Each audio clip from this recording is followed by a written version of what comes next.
আসসালামু আলাইকুম। এটা হলো বাংলাদেশ এম্বাসি, সমুদ্র পাড়ে। এই যে এদিকে হইলো বাংলাদেশ এম্বাসি, যে ওমান ওমান বাংলাদেশ এম্বাসি। তো এখানে আসলাম পাসপোর্টের আবেদন করতে। আবেদন করলাম, এখন ডেট দিল 16 তারিখ। দেখা যাক কি হয়, ইনশাল্লাহ। অনেক দিন থেকে একটু সমস্যার মধ্যে আছি, তো আশা করি সবাই দোয়া করবেন। পাসপোর্টটা যদি পাই, দেখা যাক কিছু একটা। এই যে হলো বাংলাদেশ এম্বাসি। বাংলাদেশ এম্বাসি বলতে ওই বড় বিল্ডিংটা না, এই দিকে এই সাইডের এটা হলো বাংলাদেশ এম্বাসি। লোকজন আসছে, প্রচুর লোকজন।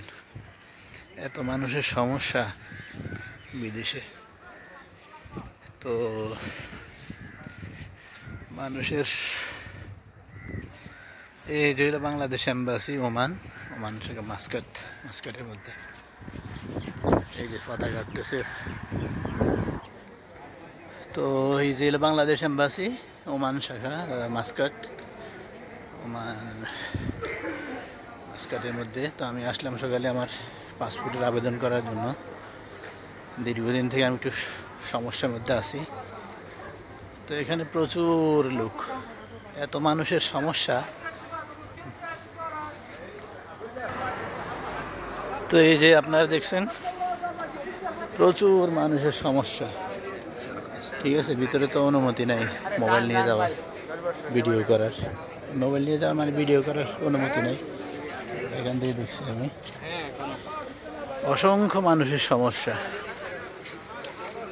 আর ভোগান্তিও অনেক। দেখা যাক কি হয়, ইনশাআল্লাহ। তো সবাই আবার দোয়া করবেন। দেখা যাক, আবার 16 তারিখে আসতে হবে। যদি নসিব ভালো হয় তো ভালো কিছু হবে, ইনশাআল্লাহ।